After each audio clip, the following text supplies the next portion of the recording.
Alain a toujours bu, à tout âge. Directeur commercial, en déplacement partout dans le monde, les occasions de boire sont fréquentes avec les clients, plus l'insouciance des années 70 dans un certain milieu, les fêtes, les dîners sont nombreux.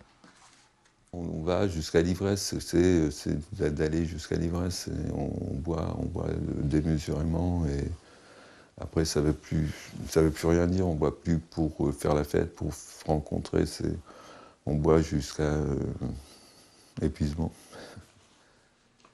Le mot alcoolique, à l'époque, il n'y pense même pas. Pour lui, qui navigue entre champagne et whisky, l'alcoolisme est réservé à d'autres, mais au bout de 30 ans, sa vie se met à tanguer. J'ai divorcé 2 fois, mes femmes sont parties à chaque fois. J'ai perdu, pas mes emplois, mais j'ai coulé les boîtes dans lesquelles que j'avais créées. Donc c'est déjà pas mal, quoi. Le déclic, il le doit à une rencontre de hasard dans un bar. Un membre d'une association d'aide alcoolique lui parle de la possibilité de faire une cure d'1 mois. Les cures, ils vous permettent d'arrêter sans avoir mal, sans avoir de souffrance. Après, le travail, c'est pas la cure qui le fait. Dans la cure, vous faites un débarrage de travail et c'est pas le... Après, c'est à vous de faire le reste. Personne ne peut le faire à votre place, de toute façon. C'est pour ça qu'il faut vider ce sac à dos là, qui est plein de trucs qui vous servent à rien, qui vous ont encombré toute la vie.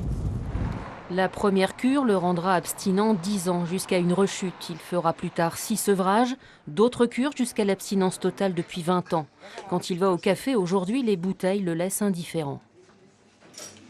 Il faut savoir qu'il y a des gens qui arrivent à s'arrêter, qu'on peut rester 20 ans sans boire, ou 30 ans, ou c'est toute une vie, et ça pose pas de problème. On peut vivre sans alcool. C'est pas l'alcool, c'est pas un moteur, c'est un destructeur surtout.